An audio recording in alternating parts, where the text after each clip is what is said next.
You're live. Introduce yourself. All right, everybody. We're here tonight at Backyard Smokers BBQ. I'm Myron Mixon, and I'm here to take any questions you might have or want to ask. Ask anything. If I decide not to damn answer it, I just won't answer it.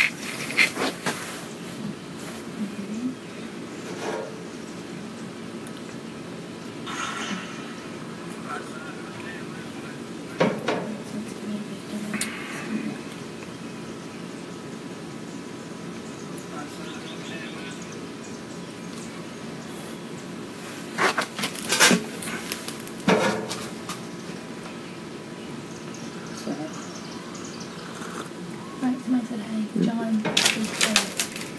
Well, hey, how y'all?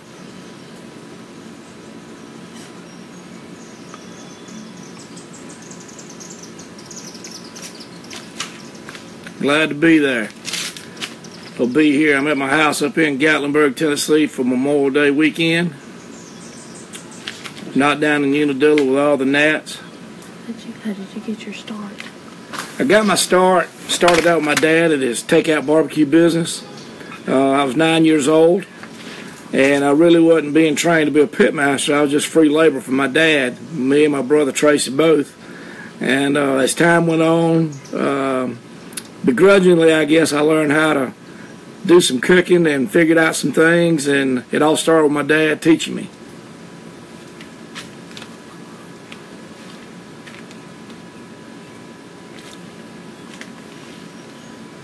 Thank you, James. I appreciate that.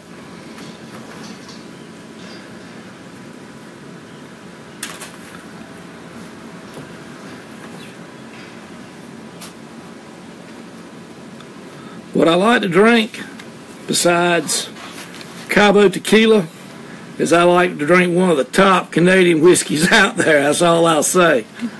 But always remember this, every king can always use another crown. Peachwood is still my favorite wood. I mean, I've been using it for a long time. But I can tell you what, flavor profiles, especially in competition, has changed a lot. And now I'm mixing that peachwood in with red oak and with hickory. Hey, John.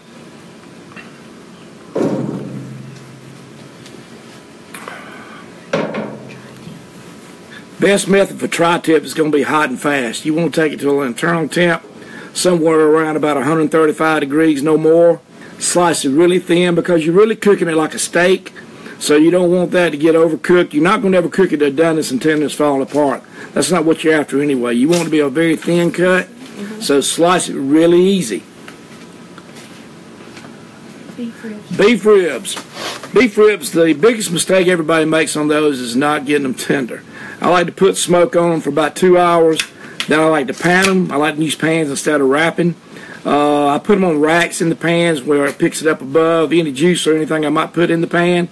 I like to put a little apple juice under it, cover it tight, finish them out for about another 2 hours. You'll have them falling off the bone. But you got to have beef ribs falling off the bone. For me also, if I'm using sauce, it's going to be a vinegar-based sauce, not a sweet sauce. I really don't think beef, in my opinion, whether it's brisket, steaks, and especially beef ribs, need anything sweet.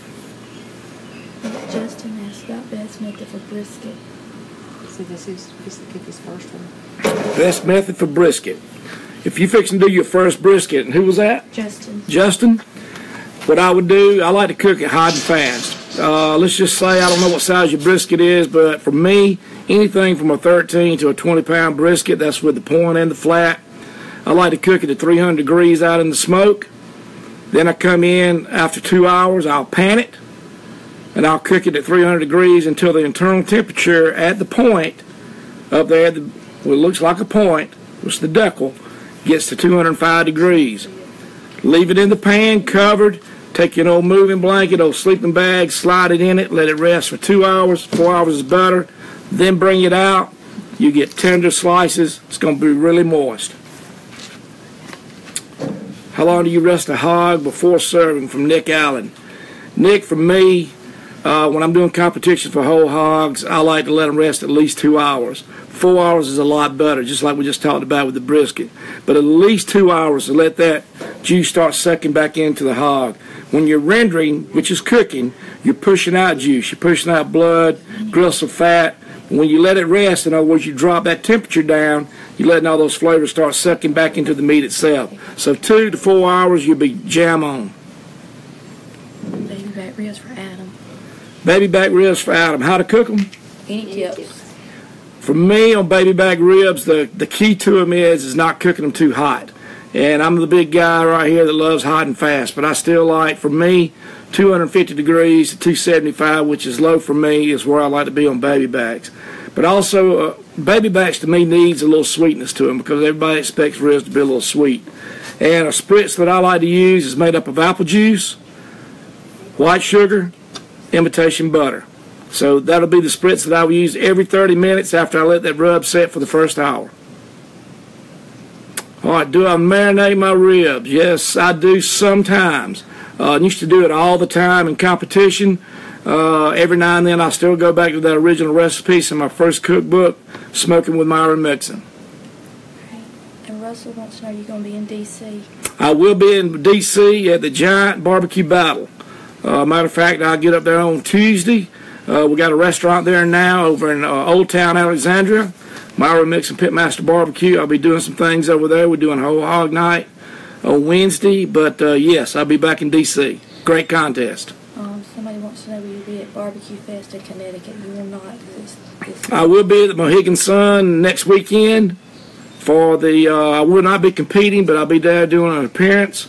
One of my partners for competition stuff is Mohegan Casino. So I'll be there. All right, John wants to know, do you prefer spares or baby backs? For me, personally, when I'm cooking, I like spare ribs. It's got a lot more fat content. Fat content relates to moisture. It relates to flavor. Baby backs are great, not knocking them any, but if you really want the most flavor, and the thing is, they're cheaper. But the spares, for me, is the most flavor you can get on a rib. Jason says, for my comp ribs, I use a UDS and my ribs are falling apart. I can't get them right. Any tips? I don't know what a UDS is. For Jason, for your comp ribs, if your ribs are falling apart, you leave them too long in the wrapper in the pan at the end. I feel sure that at some point or another you're wrapping these ribs, and you got to back that up some. If you're wrapping for 2 hours, try wrapping them at an hour and a half, or maybe even an hour.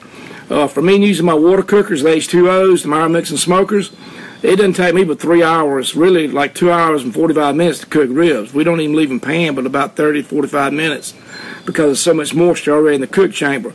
But with that being said, with all the great breeds of hogs out there right now, it's got a lot of marbling, a lot of moisture already in the meat.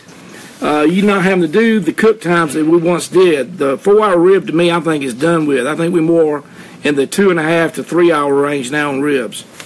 Do you scrape your chicken skin? Do I scrape my chicken skin? No, I make Michael do that. I hate scraping chicken skin. Matter of fact, when I do thighs, we do scrape it, and we do take the meat tenderizer and prickle the skin to be bite through. That is one of the reasons that we do chicken legs a lot of times, because all we got to do on that is remove that tendon out of there, then we go in and we meat tenderize the skin. There's no scraping required with a chicken leg, but yes, when I do thighs, I scrape it. Right, Daryl wants to know, do you ever make sausage? Yes, I do, Daryl. I make sausage. My Uncle Charles has got a great recipe for them. Helped him make them before. He's got his own little low and slow, I guess you want to call, coal smoking unit there to do the sausage. Turns out some good ones. Big South Georgia thing, there's a lot of sage in there. So, yeah, I love some sausage. Anywhere in South Carolina sell your smokers? Anywhere in South Carolina that sells my smokers. I do not know if we got a rep or not in South Carolina. You can contact our plant in Connecticut, and they can point you in the right direction. My son, David, he works heavy with the smoker division. He's also our outside sales guy. So if you would, you could email me, and I'll give you David's contact. He's right here in Unadilla, Georgia, where we live at, and he'd be glad to help you out. Jackson's out at yahoo.com if they want to email us. Any tips for lamb for Ethan? Ethan, on lamb. One cool thing about lamb is it's getting to be a popular dish. It's something I used to wouldn't eat. My wife used to wouldn't eat it, but we love lamb chops now. But I'd also tell you, even on the joint meat, like the shoulder or even the shank part of the lamb, you got to, in terms of doing like beef or pork, you got to undercook it. It's got to be more where you can slice it, for me. That's really what lamb was intended to be cooked at. You don't want to go in there and cook it where it's falling all to pieces and you really cook all the flavor that's in lamb out. But, yeah, I mean, the thing about lamb, chops are the most favorite thing I know to cook. I use my same pork injection when I'm cooking lamb, but for me, the internals, you're going to be somewhere around 170 degrees instead of where you're looking at on pork, like 195. What charcoal do you use with your wood? Do you use lump or commercial briquettes? The wood, the only time that I ever use charcoal, unless I'm using one of our gravity feed smokers, is when we're starting the fires. And I use just regular charcoal briquettes when we're starting the fires up. And from that point forward, after the fire gets going, then we come in and we're just using our wood. But if I was using our gravity feeds, our Vulcans, for me, I still would use the charcoal briquettes. They're a lot smoother going down in our chutes. Also, for us, the charcoal briquettes now are coming out with a lot of great flavors. You got the hickory chips embedded in the briquettes. You got applewood in there. Even got ones coming out now. It's got the peach wood in it. So you got a lot of options there with the briquettes that you really don't have with the lump. If you're grilling steaks, what's your favorite cut for Don? Don, my favorite steak by far is the ribeye. Now, I was raised with my dad. My dad loved T-bones, and he wouldn't eat nothing but a T-bone.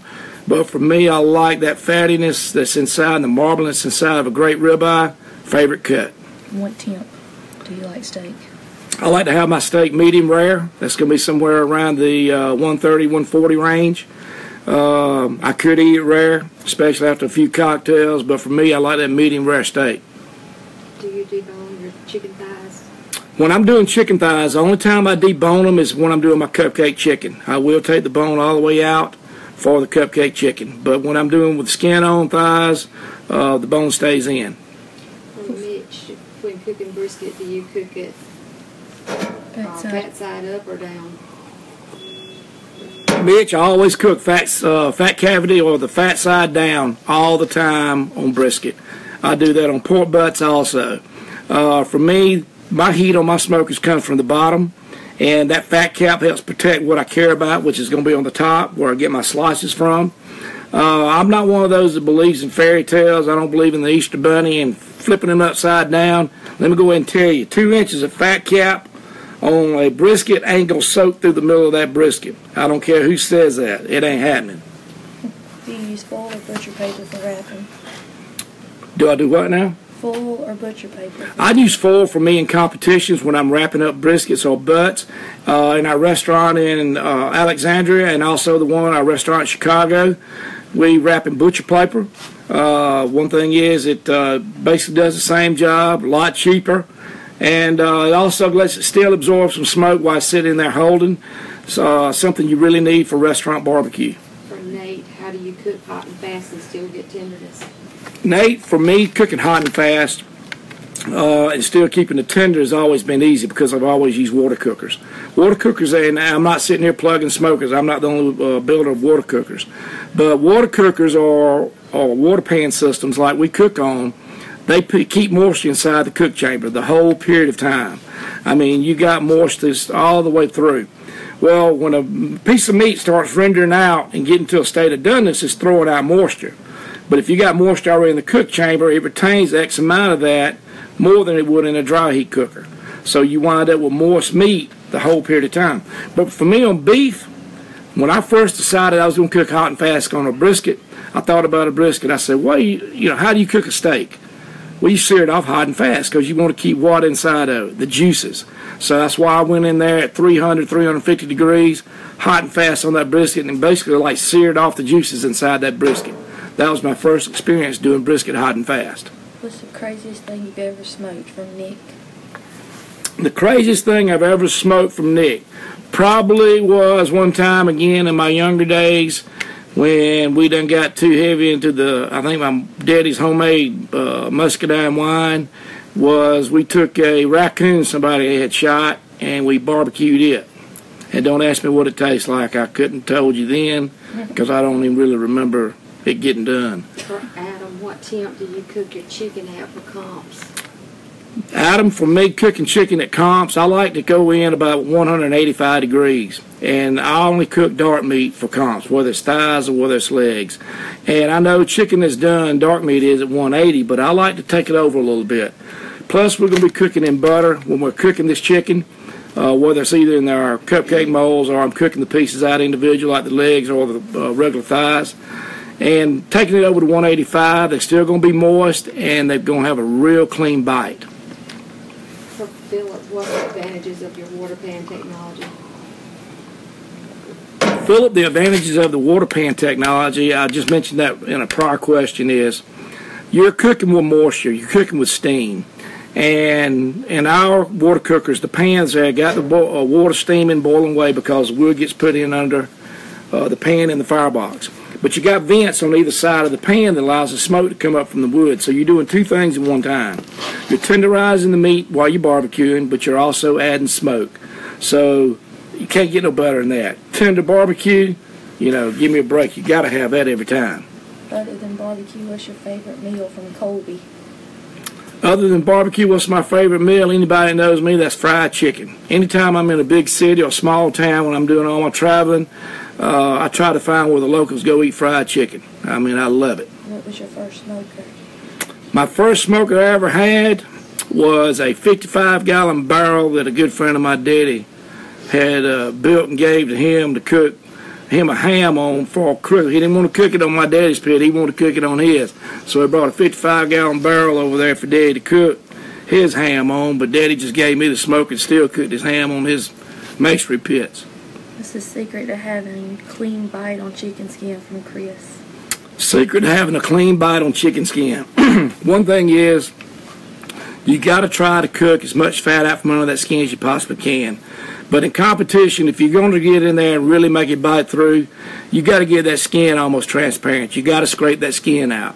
Then I take a meat tenderizer, which got like 42 little needles that you prick it, where you wrap the skin back around the chicken, you cook it, then it makes a bite through where, I mean, it's no resistance. But that's a lot of work to do more than, I do 16 for contest. I couldn't imagine trying to feed people at a restaurant scrape chicken skin. I wouldn't do it. They just have to have eat a chicken leg or do something different because I ain't doing it. Natalie wants to know what's in your cup you're drinking. Natalie, what I got in my cup right now, because my wife's sitting out here with me, is just Black Maxwell House coffee. She wouldn't let me have what I wanted to have because she's scared I wouldn't get through with this interview. Wes wants to know, do you have a go-to ancillary contest entry? My go-to ancillary contest entry, back in the day when I was doing 40 to 50 contests a year, and I have done 50. I know there's only 52 weeks, but I have cooked 50 weekends out of a year. They always used to have ancillary contests on Friday, and they used to pay big money. You don't see much big money in ancillaries now as you used to. It used to be like $500 to win a lot of them. And my go-to was catfish shrimp Alfredo over wild rice and orzo.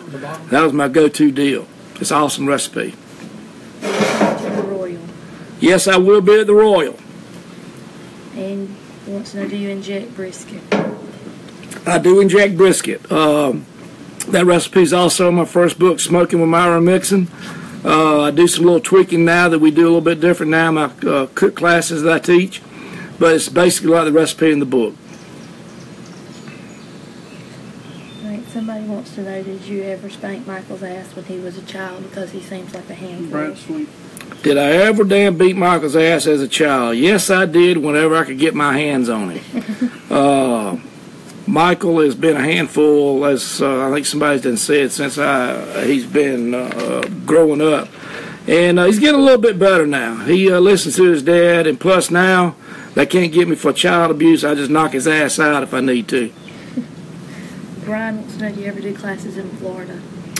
Brian, I do all of my classes at my compound in Unadilla, Georgia. I don't take it on the road. When I first got started back in 2005 teaching, we did take it on the road. I used to do some down in Florida at the Swanee State Park down there where the Swanee River goes through. But it just makes it easier for me to do it at my compound. The facility was built strictly for classes. We set up there to be able to do them all. It makes it easy on the students. You know, right there in my pecan orchard, I got some 100-year-old trees in there. It's a great location for it. Now, the only class that I do teach that's not there is at our smoker plant in Waterford, Connecticut, and we'll be doing that class in July. Who's your favorite pit master in the world? My favorite pit master in the world would be Pat Burke of Tower Rock Barbecue from Murfreesboro, Illinois. Back when I got started in 1996, cooking strictly Memphis and May events, Pat Burke was the man. He is probably better known as being Mike Mills of Apple City Barbecue's teammate.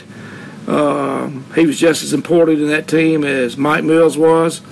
And let me tell you something, Pat Burke was the guy. I used to drive past contests in Georgia to get the contest that Pat was cooking in Illinois, Missouri, Arkansas, because in order to be the man, you got to beat the man. And he's awesome. Taylor wants to know how long have you been doing barbecue? Taylor, I've been doing barbecue. Well, I guess I've been around barbecues, like I said a while ago, since the age of 9. My dad got me involved in helping him with his carry-out barbecue business, but I'm not saying it was helping. He used me and my brother like grunt work, just go fetch boys. So that's when I actually started. But where I started paying attention was probably in my early 20s, paying more attention and really learning the craft. And it is a craft. Watching what my dad did with meats, how he told when meat was done. My dad barbecued all his life and never owned a meat thermometer or had a gauge on his masonry pits. He cooked by feel, smell, eyesight, and probably the other than Pat Burke, him and my dad were the probably two most influential people in my life as far as barbecuing. James wants to know, do you ever teach whole hog? James, I teach whole hog at every one of my cook schools. We do one a month. And matter of fact, I got one coming up here 2 weeks. It'll be our June class. It'll be the last one for the summer, other than the July class we're doing in Connecticut, which we don't teach hog in Connecticut. And I'll come back in September and start my regular classes, but I do hog in every class. Brad says your hog sauce rules. Brad, I'm glad you're enjoying our hog sauce. We came out with it last year. I worked on that recipe for 6 months. And we're fixing to put it on the website. Right now, it's not even on the website yet. The only way you can get it, or even people that's tried it, has come to my cook schools. And I've been reluctant kind of to do it, to put it out there and put it for sale, but it's a cool sauce. It's got a unique flavor profile to it. Use a little bit of vanilla in it. How many trophies have you won since you started competing for Philip? Philip, I probably have won trophy-wise, it's counting all of them, which you don't always take first place. You got 5th places and 9th places and 10th places. I probably have won probably anywhere from 1,700 to 2,000 trophies total going to contest. And that's everything, from anything butts and all that kind of stuff. And also, we've won over 220-something grand championships. But a lot of trophies. I've, over the years, started culling some out. A lot of them get damaged and messed up. But the great ones are the ones I feel got sentimental value to them or different. I've got those in my trophy room in my house that my wife wants me to clean out.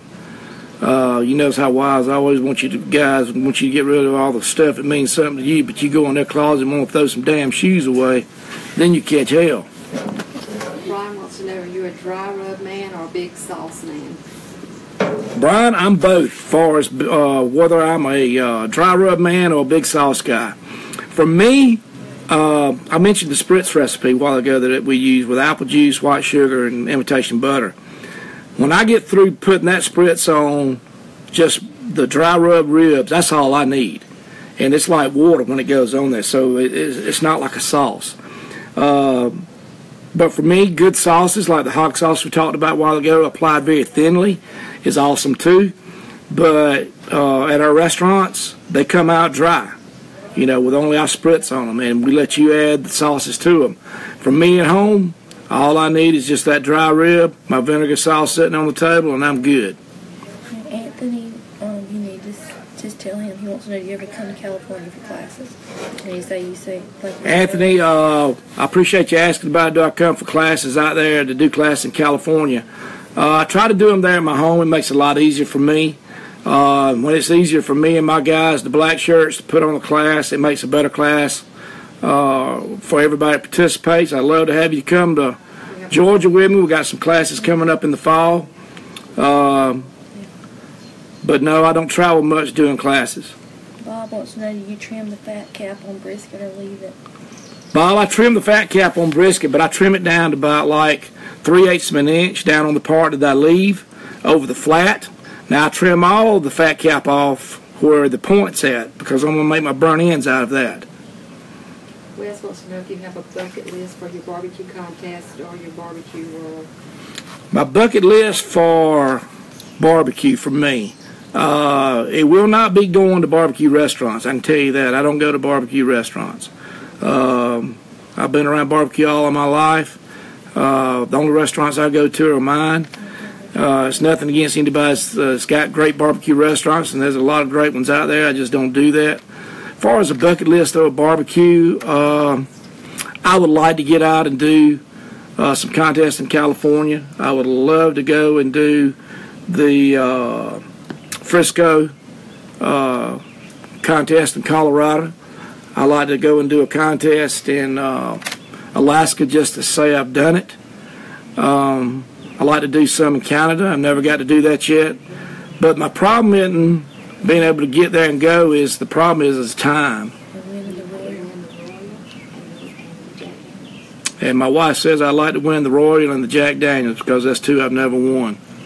Natalie wants to know which trophy means the most to you. The trophy that means the most to me would probably be the first big pig jig trophy that's in my original hometown of Vienna, Georgia. They got 140-plus teams there. I won it the year after my dad passed away in 1996. I won the contest in 1997.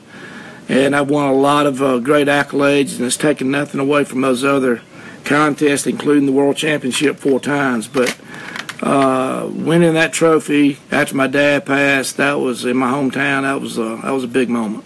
Right. This Bradley wants to know, do you ever do events in Georgia at your restaurant? We don't have a restaurant in Georgia. Bradley, I don't have a restaurant in Georgia. The only place I got restaurants is I got one in Chicago next to Wrigley Field, Myron Mixon Smoke Show Barbecue, and I have Myron Mixon Pitmaster Barbecue in Alexandria, Old Town, right outside of D.C. Right. Tony wants to know, other than yourself, who has made the best piece of barbecue that you have ever eaten, and what was it? Other than myself, who has made the best piece of barbecue that I've ever eaten, and what was it?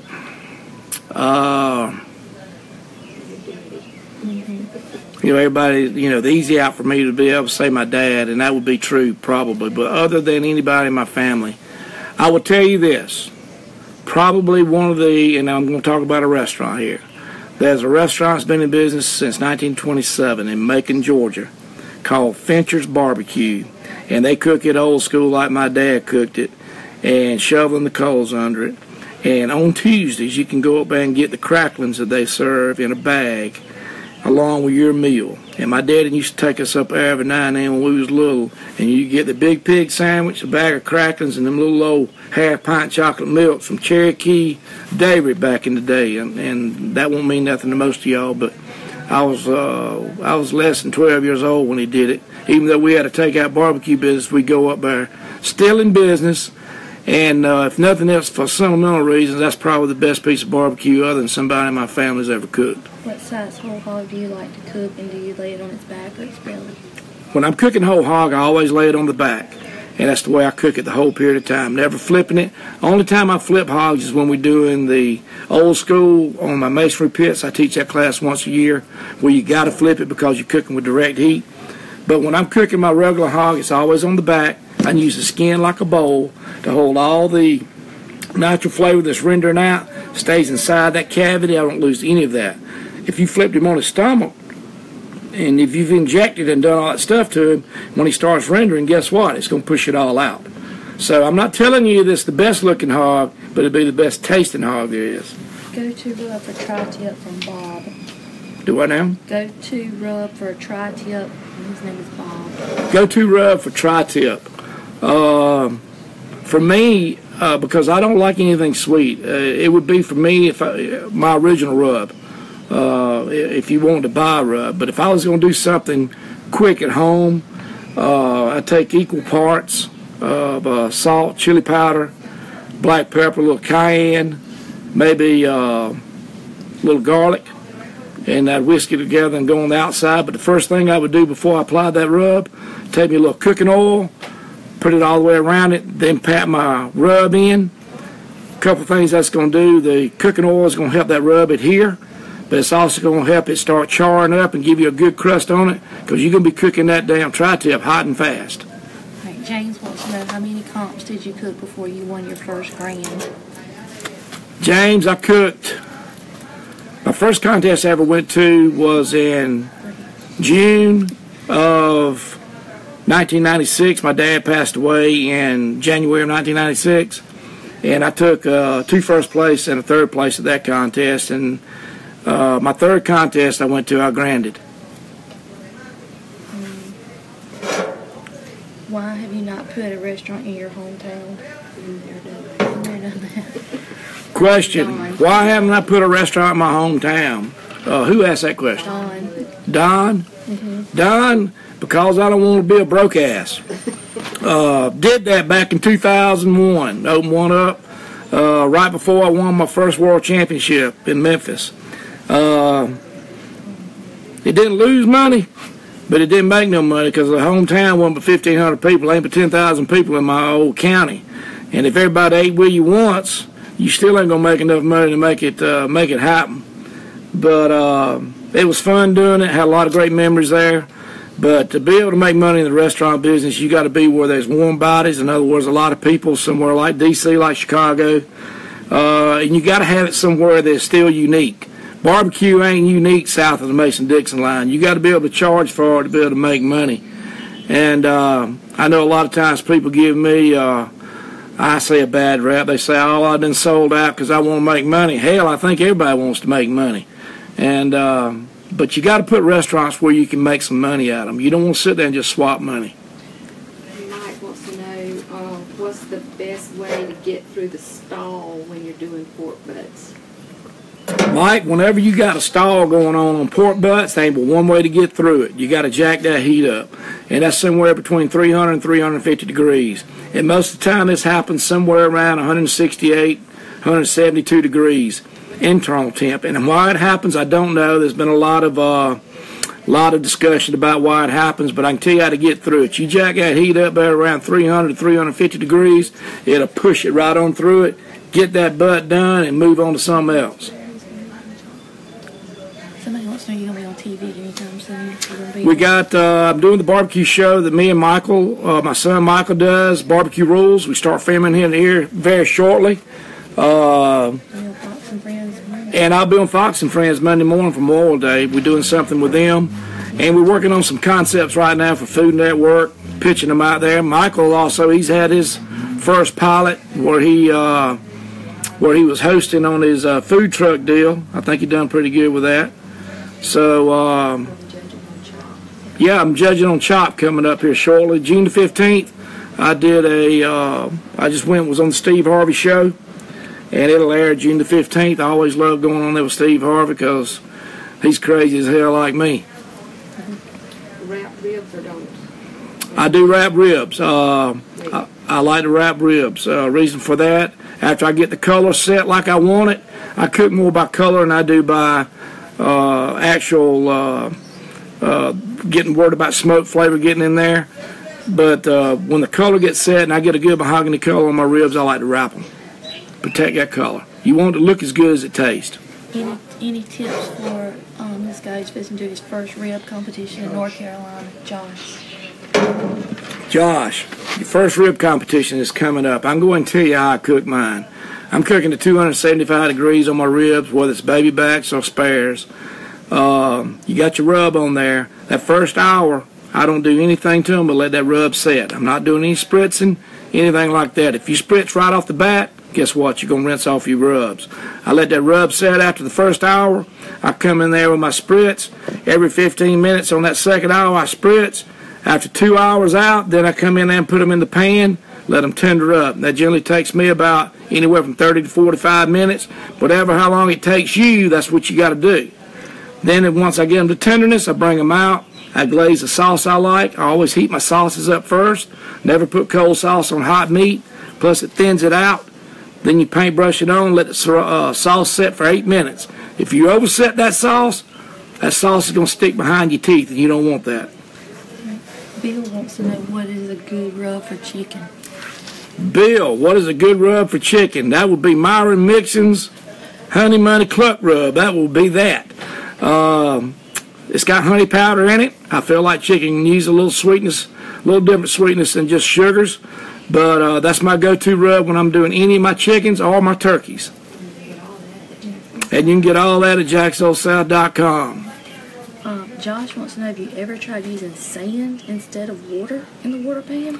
Josh, these water cookers are made for water. That's why they're called H2O systems. A good friend of mine, Ray Lampke, used one of my units when we were doing some of the early TV up in New York City. He didn't want to fool with the water, and he went in and stuck sand down in my water pans. And I don't know what part of water cooker Cool Ray didn't know, but he wanted to be unique and try something new like he always does, and raise a great barbecue. But he messed that one up a little bit. Once that sand gets hot, it's like masonry. You can't control the heat then. You know, the water pan, you can control it because you can add more water, cool it down, whatever you need to do. But once that sand gets hot, you can't go in there and damper that sand down. It's going to keep rising in temp once it gets hot.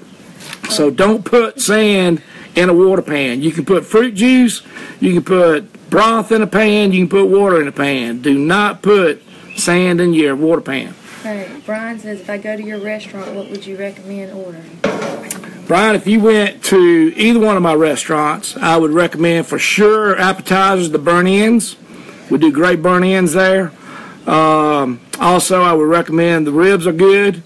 Our brisket's good. All of it's really good. Cupcake chicken in Chicago is awesome. We do cupcake chicken just on specials in D.C., but the burnt ends, they're off the chain. Baby back mac. And the baby back mac and cheese. I love baby back mac and cheese. I eat like a damn popsicle when it gets cold out of the fridge. Let's see. What do you think about these folks that use gas grills? Gas grills, you know, I'm a big believer in charcoal or wood or even wood pellets.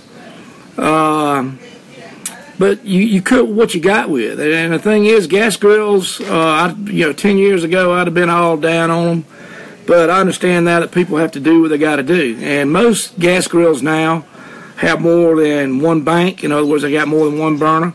You can light both burners on either side, leave the bank in the middle or the burner in the middle down, off, and you can do some smoking there. And you got a lot of things out there that can help you impair smoke on meat, even when you just got gas. You got, like I've got a hickory salt that I sell that you can substitute for regular salt in your seasonings. It's actually smoked with hickory, and it'll give you that good flavor. Plus, you can go in and do the aluminum foil, wet chips, prick the holes with a fork, put them on your burners on your gas grill, smolders, and put smoke in it as you're cooking. You know, anytime you're out trying and you're out there trying to smoke with flames and fire, that's a good time. It don't matter if you got a $20,000 pit or you got a $200 gas grill. You're out there doing what everybody loves to do, and that's barbecue. All right, when is your next class? My next class will be in 2 weeks, in June. And after that, we got our September classes up on the website now. Call me. What made I'm sweating like a damn goat. What made you get into pellets and pellet grills from Tim? Tim, the reason we got into pellet cookers was everybody was looking for the easiest way to smoke. And our first venture into it was we had to figure out first and foremost, because a lot of pellet cookers, they do not put out enough smoke on the meat. We had to figure this problem out at Myron Mixon Smokers. And at our plant, which you can take a tour of, it's right across the street from my showroom. You can see we got about 6 engineers on staff, and we worked on this for about a little over a year before we found out how to actually make these pellet cookers put out smoke just like you would do with a stick burner. And we figured out the problem, upgraded our equipment above and beyond, I think, what anybody else has got. We built our first commercial units that work awesome. And we got several restaurants now that are using them, where you basically can set them and forget them. And they got keypads. You can work them from your app on your phone, Wi-Fi. I mean, they're awesome. And but going back to it, if we hadn't been able to figure out how to put that smoke to it, it'd have been just like everybody else's. But we're now coming out with recreational units, ones I call like for the backyard or for competitions, and we hope to have them out the latter part of the summer. David says hi from Tennessee, and he loves the show. Hey, David. Appreciate you watching the shows, big man.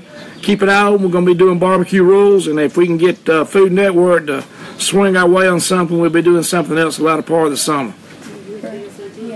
And I'm in Tennessee, too, in Gatlinburg. Brad wants to know what's your favorite barbecue sanction.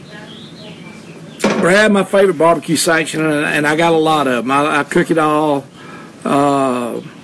You know, KCBS has then got to be my go-to sanctioning body because it's easy to do, and I can take a few of my guys and go do them. Florida Barbecue Association, I cook those too. Georgia Barbecue Association. But my start came in Memphis in May, and that's the only place you get to cook a whole hog now, and that's probably my love is being able to do that hog. It'd have to be the Memphis in May events. What's the name of your website for class information? For class information, you go to jacksosouth.com and check it out. Click on the class link at the top. And just hit on the class link at the top. If you want to send me an email, send it to jacksosouth@yahoo.com. Dry wood or moist wood when you're smoking? The question was dry wood or moist wood from Scott. Scott, when I'm cooking with hickory oak pecan, and it is pecan, it ain't pecan. Anybody tell me anywhere in that word pecan is C-O-N, I'll kiss your ass and give you 3 days to draw a crowd. But those hardwoods like that, you got to let them dry out. You got to let them season. And they got to be seasoned in a spot where they can stay dry and the moisture stay away from them, up off the ground. Now, if you're using fruit woods like peach and pear, plum, all of those, best use is when they're green. And when I'm cooking peach wood, if I can get it right out of the orchard, that's where you get the most flavor from it, because your fruit woods has got high sugar saps. And the greener the better on those. I mean, really and truly. It takes a little harder to get that fire roaring, but once you get it rolling, you got some great coals. You can just smell the sap coming out of it. What's your advice for someone wanting to start a barbecue restaurant from Chris? Chris, for somebody wanting to start a barbecue restaurant, I mentioned a while ago about first thing you got to have, my friend, you got to have a place where there's a lot of people. You got to have a place also where people eat out a lot. They got good jobs. They don't mind spending for what they get. That's one thing I always see with people in the barbecue business, especially down in the South. They undercut themselves on price, and I understand why, because everybody in the South especially has got grills and smokers. They're not going to pay but X amount of dollars, and I do understand it. But you think about it, barbecuing is a hard work. It ain't just going out like flipping burgers for 3 minutes and serving it on a bun and selling it. There's a lot of process goes into it. You got 20-plus hours tied up cooking the meat and getting stuff together and actually barbecuing. But if I was going to put a restaurant in, pick you out a nice-sized city, get a great location, and have a bunch of damn money. Kale Phelps wants to know, what's the biggest barbecue secret of all that you have learned? The biggest barbecue secret of all that I've ever learned, that's from Kale Phelps, good friend of mine, down in Douglas, Georgia, with Barbecue News. The biggest secret is the hardest thing for me to learn was, and I learned this early on, it ain't been recent, I wasn't going to ever win all the damn contests, bad as I wanted to. and there's always going to be somebody else's turn every now and then. But when you win, you got to be a great winner, but you also got to be a better loser. And that's something y'all were talking about my son Michael a while ago. I got to get his ass more in line on that, where he figures that out. But that comes with age. Hell, he ain't but 26 years old, and when I was 26, you couldn't tell me nothing either. Wes Phillips wants to know, what do you think about adding onions and apples and other food to your coals? Wes, I have seen a lot of people add different things in their coals out there, putting onions in them, fruits and stuff like that. And I could see that benefiting maybe, especially on like ribs and chicken, some thin meats. But meats that are injected like briskets and butts, I don't see that really going to help you, especially I don't see that smoke overpowering all the injections and stuff you already have inside the meat. For me, if I wanted to do anything, and I'm speaking strictly to water pan cooking like I use, I do know this. Putting fruit juices down in the pan and even putting garlics and stuff like that in the pan instead of down in the firebox where it opens up the cells of all those veggies does more to permeate the skin and the meats than actually the smoke does. So that's my take on that. Brad says Smoke was a good show. Did you like the format? That he won the rib episode. Yeah. Smoked was a great concept. Brad, I think you won the rib episode on there, so I know damn well you like that show. But yeah, I really liked it. I think we got it right on last year's season, and hoping we're going to be able to get it picked back up. They're still working on that. Maybe a different network or something, but something like that show may get picked up by some of the other networks. But I think after all the seasons, we almost did 9 seasons. And if you count them all up, we probably did 9 seasons of Barbecue Pitmasters, counting the smoked. And for me, smoked was the best of all of it. We kind of got it right. Wes says, are you interested in adopting a 31-year-old? He's old enough to listen. You can tell him you already have one that turned 32 today. You're not interested. Well, Wes, I just got told you was looking for somebody to adopt you at the age of 31 because you'd listen. Well, I got a 32-year-old. She just turned 32 today, and she says, hell no, there ain't enough money to go around now.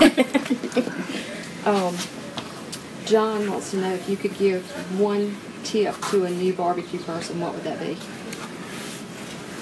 John, giving a tip, if I could just give one tip to a newbie in barbecue.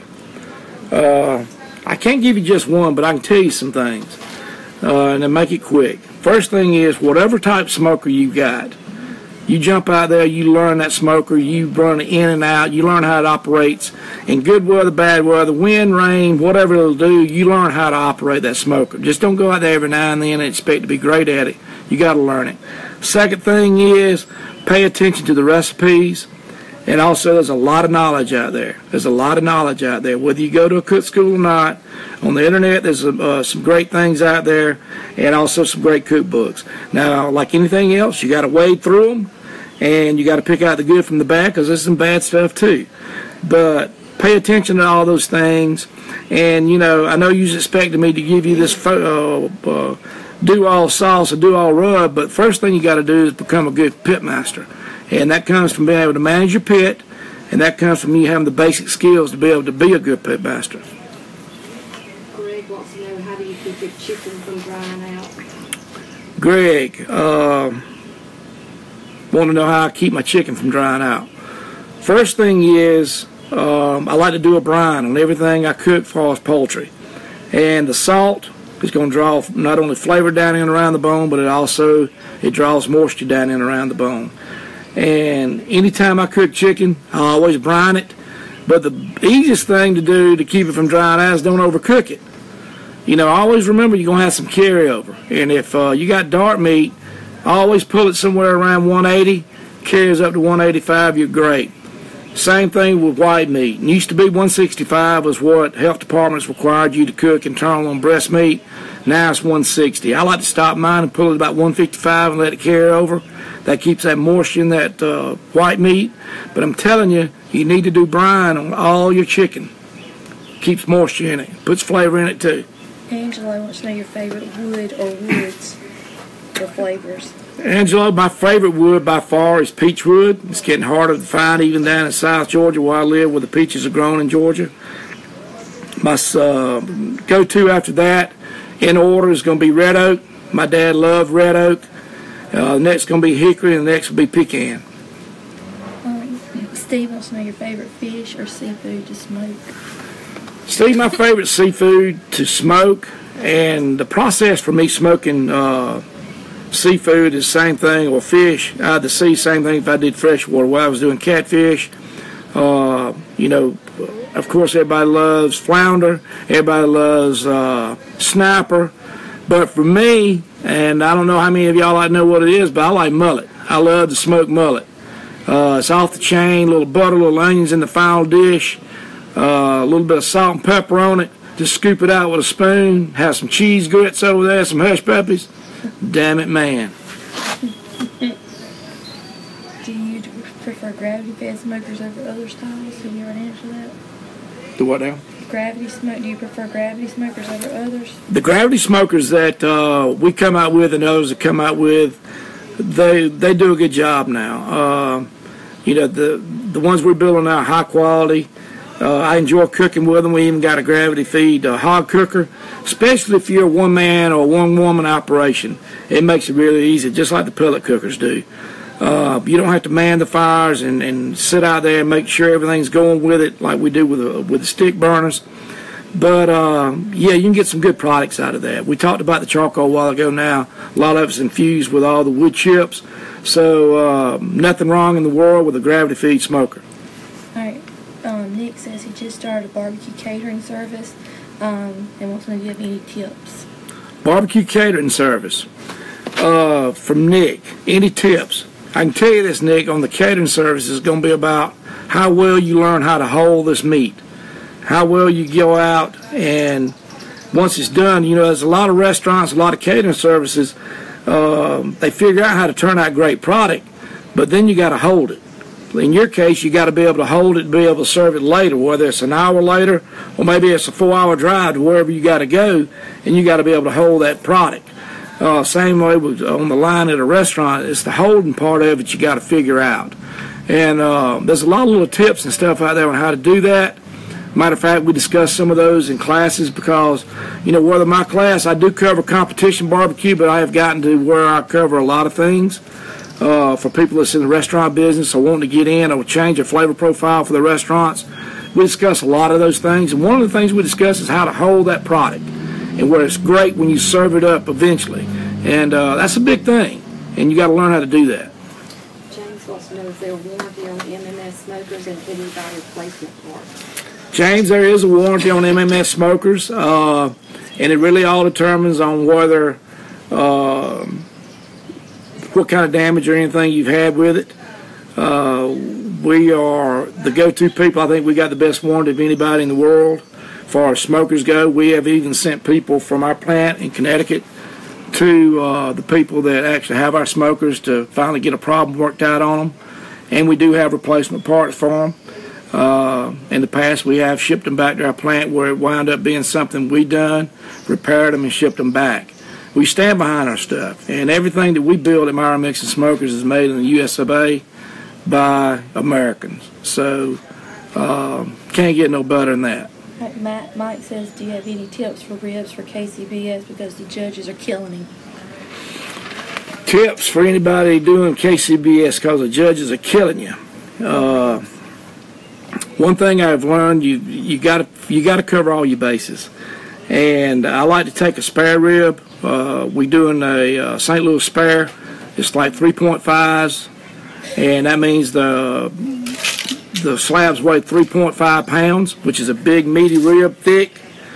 What I've learned also is I like them sized the same. I got a bandsaw, I keep in my walk-in cooler. Which if you ain't got a bandsaw, you might be able to take it to your local meat market and get them to cut them down for you. But what I do, I go in and flush them all up, lay them on a cookie sheet pan, pop them in my freezer for a couple of hours, let them freeze to form. Then I run them through the bandsaw and make them all the same length. I like to cut them down to about like a 4.5 to 5 inch rib. where it just gives them one good bite, but they look all uniform in the box. I mean, they look great. And you got to look at your sauces. You got to go after a sauce that's down the middle of the road. That's why I came up with that hog sauce we talked about a while ago. I like things vinegar and spicy, but let me tell you what, most of the people in this country don't like vinegar and spicy. And you don't want to get it like a candy cane either. It's got to have a sweetness. It's got to have that hickory flavor everybody's after. But you also got to get it to a state of doneness and tenderness. Not falling off the bone, but it's got to be tender. Always remember this.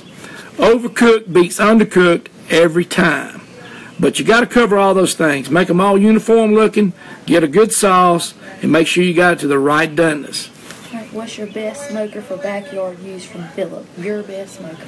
My best smoker for backyard use for Philip would be, in my opinion, now we build the V9 gravity feed, which is awesome.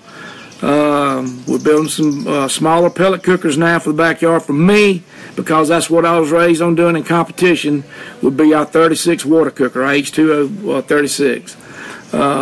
You can cook, it's 36-inch smoker, you can cook a lot of meat on it. It's not hard to manage. It's built heavy duty like our biggest H2O systems, but they roll around on casters. You can put it anywhere on your deck. And I always remember this, in my opinion, if you ain't cooking on water and wood, your damn barbecue ain't no good. Where do you buy most of your meat from? Most of my meat, all my pork comes from Compart, Duroc. I get all my briskets from State River Farms for competitions. My chicken, I don't know if any of y'all are familiar with Publix. We got those down south. From Florida all the way up into the Carolinas. I get their Green Wise, which is their free-range type chicken, as far as thighs or legs. Even the whole birds sometimes, I'll cut them up myself. But those are the three meat goers I use. All right, Dennis says, what would you say to someone who is smoking brisket and pork, vacuum sealing it, freezing it, and then thawing it in boiling water in bags? And transporting it. Miles thawed. He's in Texas. Thawing out. So he's cooking, vacuum it. His name is Dennis. Now, Dennis, the vacuum sealing part I've done a lot. I've cooked briskets and butts and let it cool down enough to where I vacuum seal it in its juices in boilable bags, and then I bring it back in a pot of boiling water. And let me tell you what, Hoss, that is as close to being like coming off the smoker you'll ever get pre-cooked barbecue. Now, the part letting it thaw out going down the road, I don't know about all that stuff now. For me, though, it doesn't take long for it to thaw out once you get somewhere you're going. But I don't see any problem thawing it out going down the road. But I wouldn't tell nobody because you got so many folks out there now that's freakish about getting sick from stuff like that. I just keep that to myself if that's what you're doing. Ever cooked much on a big green egg? I have, the question was if I ever cooked much on big green egg. I did a class for big green egg back probably 10 years ago, 12 years ago at their old Lawrenceville location, which was their main headquarters. Went up there and taught just on the green egg. I know how to cook on them. Ceramic cookers, ain't much I can't cook on like a lot of other people. And did a class for a good friend of mine that worked there at the time. Nothing wrong with green eggs. It's just the volume of meat that you can't put on a green egg. Sometimes I think, which my eyes are generally bigger than my stomach, I could eat every damn thing you cook on a green egg sometimes. But then again, I don't need to be eating that much either. What temp do you cook brisket? I cook temp. My cooking temp for brisket is 300 degrees. That's on the water cookers. Chris says, Greg wants to know what racks do you put your brisket on? He's never seen that. Yeah, Marcus says he loves the racks, and Greg asked what kind of racks are they? Greg, if you go online to my website at jacksonvillesouth.com and click on the store, you'll see the meat racks. And they got handles on them. They fit right down into a full-size hotel pan, throwaway aluminum pans. I always put handles down. In other words, that picks that meat up off the bottom of the pan. Because in some of my recipes, like for ribs and butts, I put a little bit of apple juice in there. And I want the meat above the apple juice, but I don't want it sitting down in it. So I put them handles down, that picks it up. Also, when I pan my briskets, I don't put anything in there because I want to catch that natural au jus. But as we mentioned a while ago, I clean off the bottom of the point for my burnt end, so it's got a bark there. I don't want it to sit down in the juice that's going to render out after we wrap and wash my rub off the bottom of my point. So I put the handles down. That elevates it about an inch off the bottom of the pan, and then I don't lose any of that crust on the bottom, and it doesn't sit down in the apple juice and maybe get a bad flavor. Eugene says he's having his 54th birthday tomorrow, so tell Eugene happy birthday tomorrow. Well, Eugene, happy 54th birthday tomorrow, brother. Mine's going to be May 31st. Geminis, we got dual personalities. Maybe bipolar like Psycho. This Frisco wants to know what meat do you like to work on? My favorite meat to work on is the whole hog, as far as trimming up and stuff like that. But far as playing around and doing stuff different is dealing around with whole chickens. I like to butterfly them. I like to do some different things, and when I'm deboning them without breaking the skin, doing those type things there with poultry is fun. But far as something I do a lot is the whole hog. I like trimming up a whole hog. Phil, he says he's watching you from Australia. Are your H2O smokers similar to what's achieving using a simple bullet smoker at home with a water pan? With water in a pan. With water in a pan. David? Yes. David from Australia, I'm reading your question now about my H2O similar to the bullet with a water pan in it. Yes, it is similar. But all my smokers are insulated from top to bottom. But it's a similar cook time. I tell people all the time it's not my brand, but a good entry-level smoker is the bullet. Bullets won a lot of contests. You just can't get a lot of volume on it. You got to have several of them to be able to go in and do an actual comp. But yes, same concept. All right, tell him you're going to do 2 more questions, and we've got, because you've been on here an hour, just telling you you're going to take a couple. All right, guys, I'm going to take a couple more questions. Then I'll be on here for my hour. I hate to break it up, but I got to go have a drink and a big old damn T-bone over here at the damn peddler. In honor of my daddy. Do you ever smoke pork bellies for bacon? Smoke pork bellies for bacon? Yes, smoking pork bellies for bacon. Yes, I do. Talked about my Uncle Charles a while ago. We're making the sausage and stuff. We do smoke pork bellies to do our own sliced bacon. Matter of fact, I hadn't started it in other classes, but this class we got coming up, we're going to talk about smoked bacon for the first time and doing smoked hams. I'm going to give the recipes for those. All right, say hi to Larry Sutherland. His wife was asking you to say hi to him. Hey, Larry Sutherland. How you doing, brother? What do you think about adding white pepper to a pork rub? I love white pepper. It is awesome. Matter of fact, white pepper is one of the ingredients in our new hog sauce that we got out, we talked about. White pepper. Black pepper, you taste a lot of it on the front. White pepper is more on the back burn. That's a great go-to pepper. A lot of times, if you look at my comp trailer, I got it up on the shelf. I grind it up into a dust. If I need a little extra pop, I like it better than cayenne. All right, Frank wants to know how can he get your smoker information in Miami? Frank, if you go to MyronMixonSmoker.com, they'll be glad to hook you up. Or you can go to my website, thejacksonSouth.com, and shoot me an email, and I'll have my son David contact you.